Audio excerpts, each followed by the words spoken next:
Senang sekali saya bisa kembali melayani Anda dalam ibadah online. Hari ini saya akan bicara tentang budaya speak up. Apa itu speak up? Berani bicara. Bukan sembarangan bicara, tetapi kita bicara apa yang adil dan apa yang benar. Jadi baru-baru ini di Impact Family, yaitu Cell Group Impact Community Indonesia, beberapa members bercerita, khususnya anak-anak muda, bagaimana mereka pernah mengalami pelecehan seksual sejak masa muda. Yang mengerikan adalah pelecehan seksual ini dilakukan oleh beberapa orang yang sudah cukup dewasa, yaitu omnya sendiri bersama dengan tetangganya. 4 orang melecehkan anak perempuan yang masih SD. Ini terjadi berulang kali sampai anak ini besar, bahkan ketika dia sudah duduk di bangku kuliah. Apa yang terjadi yang saya sesalkan, anak ini nggak speak up. Anak ini nggak berani bicara sama orang tuanya tentang pelecehan seksual yang dia alami. Waktu dia masih kecil mungkin bisa dimengerti, dia takut dan dia tidak mengerti. Tetapi karena dia tidak speak up, ketika dia di bangku kuliah, dia disuruh orang tuanya yang tinggal di kampung untuk mengambil uang kiriman orang tua ke rumah pamannya yang telah melakukan pelecehan seksual itu kepada dia sedari kecil. Mendengar cerita ini, hati saya sangat hancur. Bagaimana seorang anak dilecehkan segitu parahnya dan dia tidak berani bicara kepada orang tuanya? Kenapa anak ini nggak berani bicara? Mungkin diancam, mungkin dia takut, mungkin dia tidak mengerti. Tetapi alangkah terlukanya orang tuanya seandainya mereka tahu dan terlambat. Saya ingin anak-anak kita dididik dari kecil untuk berani speak up. Bagi tradisi orang Tionghoa atau orang Indonesia, beberapa suku menganggap anak-anak dan khususnya para perempuan tidak boleh banyak bicara. Kalau mereka mulai berani ikut angkat suara, dianggap tidak sopan, kurang ajar. Padahal dari kecil anak-anak harusnya mulai dididik. Mereka harus berani mengungkapkan pendapat mereka, isi hati mereka, apa yang ada di benak pikiran mereka. Keliru sekali ketika orang tua hanya memaksakan kehendak mereka kepada anak-anak tanpa mau mendengarkan. Saya punya anak kembar. Salah satu anak kembar saya yang bernama Chloe, dia sangat penurut. Kalau saya ambilkan dia nasi dan lauk, saya taruh di piringnya, meskipun tidak suka, dia akan tetap paksa untuk makan dan habiskan. Ketika saya lihat itu, saya bilang sama Chloe, "Chloe, kamu tidak suka makanannya?" Dia lihat saya dan dia geleng-geleng, "Tidak." Saya bilang, "Kenapa nggak bilang?"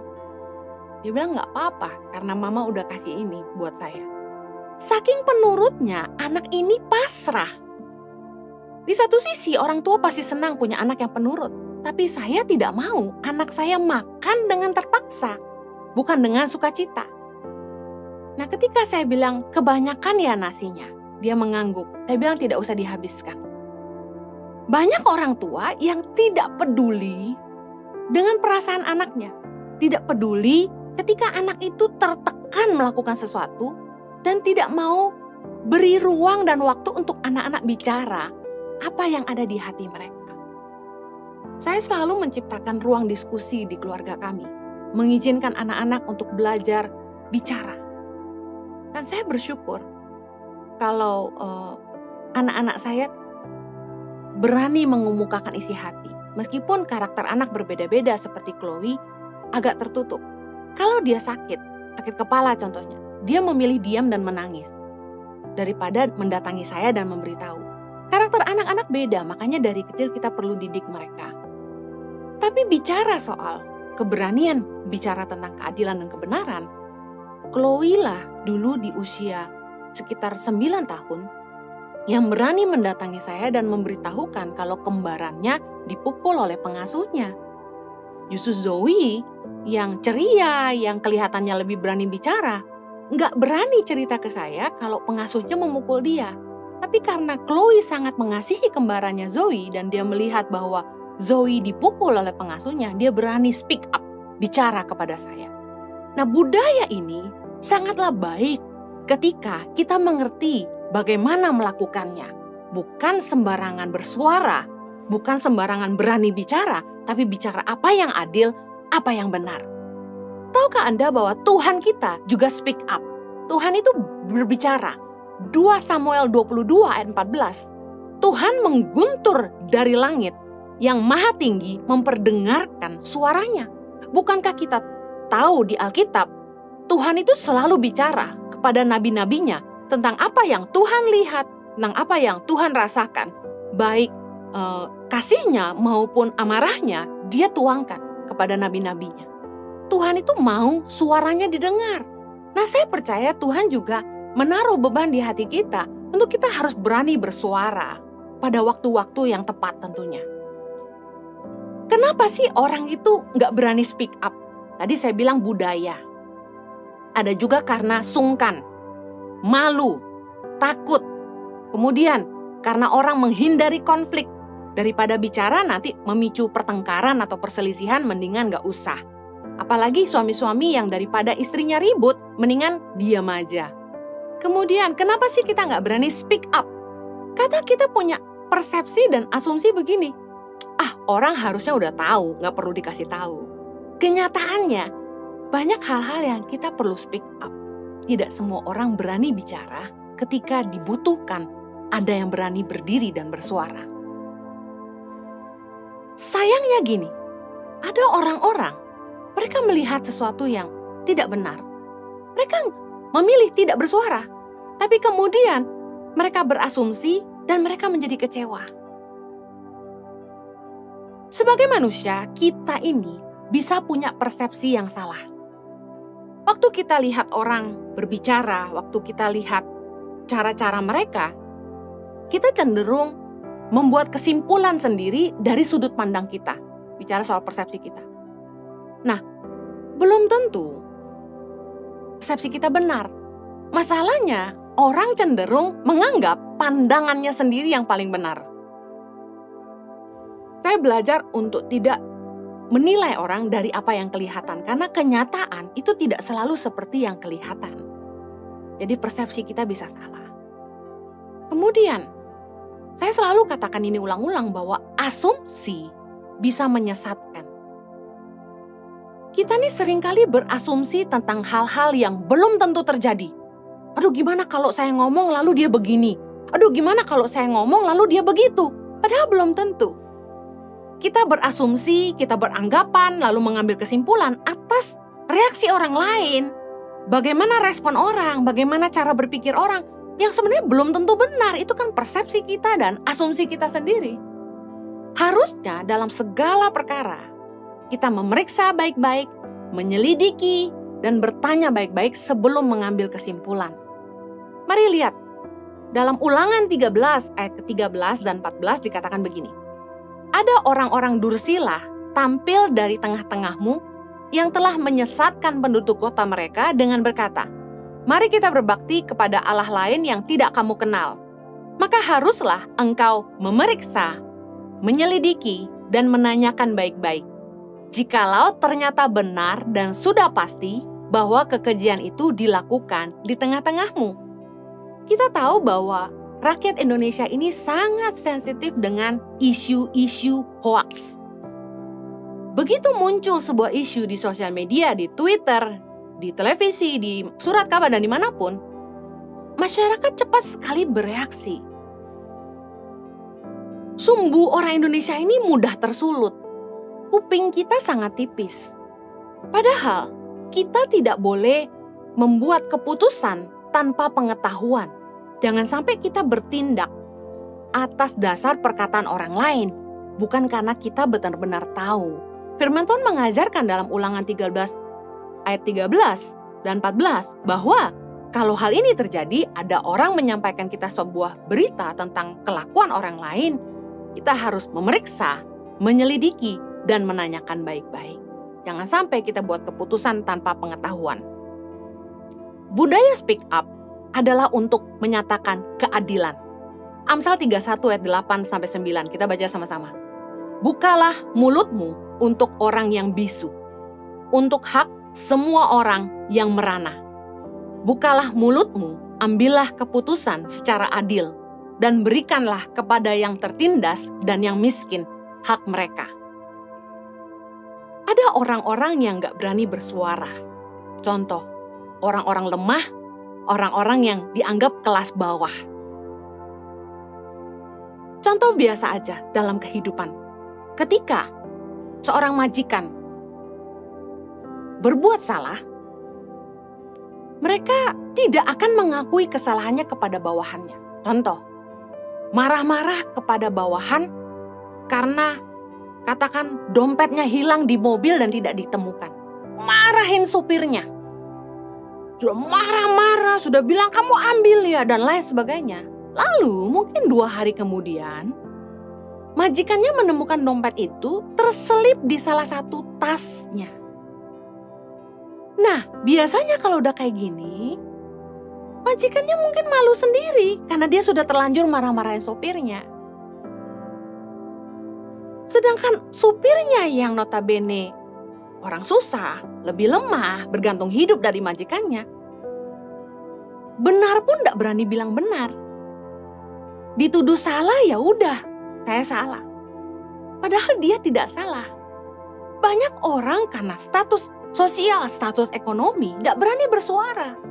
Yang kuat yang bersuara, yang punya uang yang bersuara, yang punya kedudukan yang bersuara. Orang yang lemah ditindas ya diam aja. Gak bersuara. Nah karena itu firman Tuhan katakan, bukalah mulutmu untuk orang yang bisu, untuk hak semua orang yang merana. Bukalah mulutmu, ambillah keputusan secara adil. Berikanlah kepada yang tertindas dan yang miskin hak mereka. Perlu ada orang-orang yang berani bersuara untuk hak orang miskin. Perlu ada orang yang berani bersuara untuk orang-orang yang tertindas. Waktu saya dengar di Impact Family bahwa ada cerita tentang anak-anak yang mengalami pelecehan seksual dari sejak usia muda sampai mereka dewasa, saya bilang, apa yang kalian alami harusnya jadi satu hal yang memicu kalian untuk peduli. Supaya ketika kamu bisa menolong anak-anak muda lain, anak-anak kecil, remaja yang mengalami pelecehan seksual, mereka harus ditolong, apalagi kalau itu terjadi di rumah mereka sendiri. Kita harus berani bertindak. Satu kali, ada sebuah panti asuhan yang anak-anaknya sekitar ada 35 orang, itu mengalami pelecehan seksual dan juga physical abuse, dipukulin, disiksa. Nah, pemimpin dari panti asuhan ini sebenarnya seorang, katanya orang Kristen, saya nggak tahu apakah dia pendeta. Tapi anak-anak yang dibinanya ini hanya dimanfaatkan jadi proyek untuk cari dana. Mereka hidup dengan sangat tidak layak. Ranjangnya udah seperti kasur kerendam banjir 2 kali, nah itu masih dipakai. Warnanya sampai udah hitam. Kemudian tempat tinggalnya kotor sekali. Dan yang terjadi waktu itu, ada anak yang dianggap bersalah. Dia dimasukkan ke kandang anjing dan dikunci di situ. Sebelum dikurung di dalam kandang anjing, anak ini diceburin kepalanya ke bak mandi. Kemudian ada lagi yang ngalami luka parah, tidak diobati sampai bernanah. Nah, satu kali ada satu kenalan kami, dia pergi ke panti asuhan ini dan mendapati luka-luka di anak-anak ini dan dia bawa ke dokter. Dan dia mulai curiga karena lukanya di kepala dan rata-rata anak-anak itu seperti tidak bahagia. Dia mulai selidiki, ternyata benar anak-anak di panti asuhan ini mengalami abuse, pelecehan seksual maupun tindakan abuse. Kemudian mereka menghubungi saya masih ingat itu jam 2 pagi, supaya saya berani untuk menolong anak-anak ini supaya 35 anak panti asuhan ini dilimpahkan ke tangan pengharapan. Lalu mereka melaporkan ini ke PPIA, Perlindungan Anak. Saya bersyukur anak-anak muda ini berani speak up untuk orang-orang yang tertindas, untuk orang-orang yang merana. Akhirnya panti asuhan itu dibubarkan. Dan akhirnya atas pertimbangan satu dan lain hal tidak diberikan ke kami karena waktu itu kami tidak punya tempat. Itulah yang memicu saya, akhirnya saya mendirikan asrama Tangan Pengharapan di Jakarta. Awal mulanya itu. Kemudian anak-anak ini diselamatkan. keadaan mentalnya sudah rusak sekali. Anak-anak ini jadi liar. Bahkan ketika dibawa ke kantor pengacara, mereka cabut-cabutin kabel, jatuh-jatuhin barang dan seperti lepas dari kandang. Tapi saya percaya gini, kita tidak bisa berbicara, speak up untuk sebuah keadilan tanpa tahu kebenaran. Saya bersyukur anak muda ini pergi ke sana dan lihat sendiri. Karena untuk sebuah keadilan kita harus tahu kebenaran. Tidak hanya mendengar dari satu pihak. Kalau kita sebagai pemimpin terima pengaduan dari salah satu staf kita, informasi itu tidaklah akurat. Dan kalau kita membuat keputusan pun tidaklah bijak. Kalau kita hanya mendengar sepihak, kita harus mengerti kebenarannya supaya jangan sampai kita buat keputusan tanpa kebenaran. Kita harus dengar dari keduanya. Nah, seringkali kita gagal mengambil keputusan yang adil karena kita tidak mengerti kebenaran. Saya percaya bahwa keadilan itu tidak memihak. Imamat 19 ayat 15 bilang begini, "Janganlah kamu berbuat curang dalam peradilan, janganlah engkau membela orang kecil dengan tidak sewajarnya, dan janganlah engkau terpengaruh oleh orang-orang besar, tetapi engkau harus mengadili orang sesamamu dengan kebenaran." Jadi berdasarkan fakta, bukan tipu-tipu, bukan hanya kata orang, bukan hanya sekedar dengar sepotong informasi kecil lalu kita menghakimi orang. Tapi sebagai hakim, sebagai jaksa dalam pengadilan, nggak boleh membela orang kecil karena kasihan. Nggak boleh juga membela orang kaya karena uang mereka. Tapi harus mengadili berdasarkan kebenaran, berdasarkan fakta yang ada. Amsal 12 ayat 17. Siapa mengatakan kebenaran, menyatakan apa yang adil. Tetapi saksi dusta menyatakan tipu daya. Hati-hati sekali ketika kita dengar input, masukan. Karena sesama rekan kerja pun ada persaingan yang saling menjatuhkan. Ada saling iri hati. Jadi sebagai pemimpin khususnya ketika kita mendengar masukan, kita harus dengar dari keduanya. Siapa mengatakan kebenaran, menyatakan apa yang adil. Tetapi saksi dusta menyatakan tipu daya. Orang tuh kalau udah bela dirinya sendiri, pasti dibubui. Kalau kita melihat ketidakadilan dan ketidakbenaran, kita harus berani speak up. Ada sebuah budaya lagi yang bahasa Inggrisnya mind your own business. Urus urusanmu sendiri.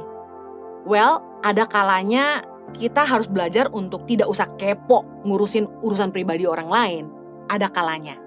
Contoh, orang mau nikah berapa kali, anaknya nggak kawin-kawin, suaminya kerja apa, nggak usah kepo. Kita nggak usah kepo ngurusin yang nggak perlu kita urusin.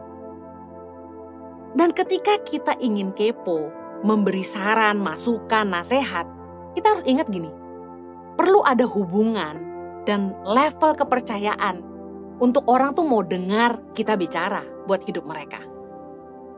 Nggak semua orang bisa kita nasihati. Anda nggak bisa serta-merta kepoin orang di supermarket, di restoran, dan kasih nasihat sama mereka. Anda nggak akan didengar, Anda akan dianggap cari gara-gara. Karena ketika kita kasih orang masukan, itu perlu hubungan dan tingkat kepercayaan. Input atau koreksi itu hanya bisa diberikan kepada orang-orang dalam circle of influence kita, lingkar pengaruh kita, orang-orang yang mau dengar kita dan mempercayai kita. Hanya mereka yang bisa kita kasih masukan. Saya punya istilah, jangan ngomong kalau nggak nolong. Ini yang jadi barometer ketika kita kepo, apakah kita tulus memang mau nolong dia. Karena sebagian orang, bahkan sebagian besar orang, itu cuma suka ikutan ngomong tapi nggak nolong. Di dalam budaya speak up, banyak orang yang tidak mau angkat bicara meskipun melihat hal-hal yang tidak benar, hal-hal yang tidak adil, karena mereka cuma cari aman. Kadang-kadang orang pura-pura tidak tahu, bahkan menutup mata ketika melihat temannya sendiri melakukan ketidakbenaran. Sekalipun resiko dari perbuatan orang itu akan berdampak kepada perusahaan tempat dia bekerja, dia akan memilih untuk diam aja. Kenapa begitu? Karena orang takut dibenci. Jadi mereka memilih untuk tidak peduli. Tahukah Anda kalau kita tahu tapi kita pura-pura tidak tahu, berarti kita membantu menutupi dan merupakan sikap mendukung kepada ketidakbenaran. Pertanyaan saya begini, kalau perusahaan Anda dirugikan, apa Anda juga akan bertahan? Katakanlah Anda tahu salah satu karyawan menipu, dikit-dikit jadi bukit. Mulai korupsi dan merugikan perusahaan. Kalau perusahaan Anda dirugikan, apa Anda sendiri juga akan bertahan? Banyak orang cuma mau ambil aman. Sebaliknya, kalau ada bawahan yang sebenarnya mau speak up, mau bicara ke atasan tentang kesalahan teman, tapi takut atasan malah membocorkan. Nah, dalam hal ini izinkan saya berbicara kepada atasan, para pemimpin di perusahaan, para pemimpin di organisasi. Sebagai pemimpin, kita harus bisa dipercaya. Amsal 25 ayat 9 bilang ini, belalah perkaramu terhadap sesamamu itu, tetapi jangan buka rahasia orang lain. Harusnya sebagai atasan, kita melindungi bawahan yang berani bicara demi melindungi perusahaan. Sebagai atasan, harusnya kita bisa melindungi karyawan atau bawahan yang berani speak up untuk membela perusahaan. Jangan malah dikasih tahu ke bawahan yang lain bahwa kamu diaduin sama si A loh. Itu kurang bijaksana. Speak up, budaya berani bicara adalah bukti kasih nyata. Amsal 27 ayat 5. Lebih baik teguran yang nyata-nyata daripada kasih yang tersembunyi. Seorang kawan memukul dengan maksud baik, tetapi seorang lawan mencium secara berlimpah-limpah. Kita harus belajar menghargai orang-orang yang berani berbicara kepada kita apa adanya. Karena orang tuh berani bicara apa adanya karena mereka nggak punya motivasi apa-apa. Nothing to lose. Kalau dikeluarin ya dikeluarin. Tapi mereka berani bicara. Mereka berani bicara terus terang. Tidak semua orang berani berbicara apa adanya. Ada orang yang mungkin cuma maunya muji-muji kita. Ibarat katanya menjilat. Belum tentu hatinya tulus sama kita. Tapi ada orang yang sungguh-sungguh mengasihi kita. Dia akan berani tegur kita nyatanya. Nah, biasa teman yang begini gak jadi teman favorit. Karena merasa dia tukang kritik. Kita bisa lihat motivasi orang dalam memberikan saran. Kalau masukan itu atas dasar kasih, berangkat sekali lagi dari hubungan, kedekatan, dan tingkat kepercayaan, kita jangan baper. Kita harus hargai. Ada orang-orang yang negatif, Bu Heni, yang melulu masukannya itu selalu negatif. Oke, kalau itu lain cerita. Berani speak up arti gini, ketika kita salah, mereka berani tegur kita. Itu orang-orang yang kita patut hargai sebenarnya. Ketika saya mendengarkan input dari guru-guru pedalaman di Tangan Pengharapan, saya tidak marah sama mereka. Saya malah senang. Karena gini, kita nggak akan jadi lebih baik tanpa mendengarkan masukan orang lain. Hotel Bintang 5 berani memberi kesempatan kepada tamu-tamu hotelnya untuk memberikan saran dan masukan. Orang yang selalu pengen excellent dalam memberikan servis akan berani memberikan ruang untuk koreksi dan saran. Ketika orang menyampaikan masukan kepada Tangan Pengharapan, saya tidak melihat itu sebagai sikap yang kritis, tapi saya melihat itu kepedulian. Mereka ingin kita jadi lebih baik. Nah, mari kita bicara untuk hal-hal yang berikut ini. Saya percaya bahwa kita ngerti kebenaran bahwa Tuhan itu mau kita speak up. Dalam Lukas 4 ayat 18-19. Roh Tuhan ada padaku, oleh sebab Ia telah mengurapi aku untuk menyampaikan kabar baik kepada orang-orang miskin, dan Ia telah mengutus aku untuk memberitakan pembebasan kepada orang-orang tawanan dan penglihatan bagi orang-orang buta, untuk membebaskan orang-orang yang tertindas, untuk memberitakan tahun rahmat Tuhan telah datang. Saya mau akhiri dengan ini. Tuhan mengurapi kita supaya kita bisa speak up dalam hal-hal ini. Yang pertama, menyampaikan kabar baik kepada orang-orang miskin. Orang-orang miskin di sini saya percaya bukan hanya bicara soal miskin karena keuangan. Tapi banyak orang di dunia ini, orang-orang di sekitar kita, mereka miskin kasih. Mereka miskin hubungan, mereka miskin pengetahuan. Kita harus memberitakan kabar baik kepada mereka. Mari nyatakan kebenaran, kabar baik kepada orang-orang yang memerlukan. Ketika kita kumpul dengan teman, dengan keluarga, dengan siapa saja, pastikan mereka pulang, itu sukacita. Karena yang kita beritakan kabar baik, bukan kabar burung. Memberitakan pembebasan kepada orang-orang tawanan. Tawanan bicara orang-orang yang dibelenggu dengan dosa. Orang-orang yang ditawan dengan cara pikir yang salah. Orang-orang yang terjebak dalam toxic relationship. Mari bicara sesuatu, speak up supaya mereka dibebaskan. Saya sangat bersyukur ketika saya khotbah tentang healthy dating, ribuan anak muda DM saya di IG. Memberitahukan bagaimana mereka berada dalam toxic relationship. Banyak anak-anak perempuan yang sudah tidak perawan, lalu mereka merasa, saya sudah bersalah, saya sudah kotor, saya sudah tidak layak. Bagaimana kalau saya mau keluar dari toxic relationship ini? Apakah masih ada yang mau sama saya? Saya bicara kepada mereka. Saya beri mereka keberanian untuk keluar dari dosa. Mempercayai bahwa Tuhan sanggup menyediakan yang lebih baik buat masa depan mereka. Bahwa masa depan mereka tidak ditentukan oleh masa lalu mereka. Banyak orang yang karena cara pikir yang salah, mereka dibelenggu oleh dosa, mereka tinggal di situ. Harusnya apa yang kita sampaikan, kita berani speak up untuk membebaskan orang-orang tawanan. Penglihatan bagi orang-orang buta. Banyak orang-orang di dunia ini, orang-orang di sekitar kita, yang mereka tuh buta, mereka gak bisa lihat kebenaran. Mereka berada di jalan yang salah, mereka tersesat. Sebagai anak-anak Tuhan yang ngerti kebenaran, mari speak up, sampaikan kebenaran. Bikin orang-orang buta itu melihat Tuhan, ngalamin Tuhan. Mereka melihat masih ada harapan buat masa depan. Waktu saya melayani anak-anak di penjara, saya bilang sama mereka, kalian gak bisa mengubah di mana kalian berdiri hari ini, tapi kalian bisa menentukan kemana kalian mau pergi. Saya kasih harapan buat mereka. Kalian harus berhenti melakukan apa yang kalian lakukan. Kalian harus ngerti bahwa kalau kamu lakukan terus apa yang kamu lakukan, kamu akan kembali ke tempat yang sama. Kalau kamu gak mau berakhir di tempat yang sama ini, kamu harus buat perubahan. Kasih mereka harapan. Tahukah Anda, banyak orang-orang yang memerlukan Tuhan.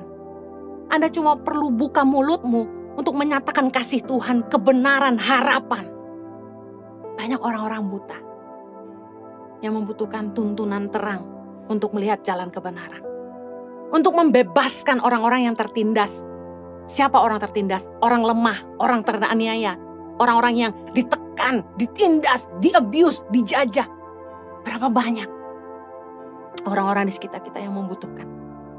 Mereka tertindas, tapi tidak bisa bersuara. Maukah Anda jadi tangan Tuhan? Maukah Anda menyuarakan kasih Tuhan untuk menolong dan menyelamatkan mereka? Saya berdoa waktu Anda ketemu dengan orang-orang. Ketika Anda bicara, orang miskin dengar kabar baik. Tawanan dibebaskan. Orang buta melihat. Orang tertindas dimerdekakan. Demi nama Yesus.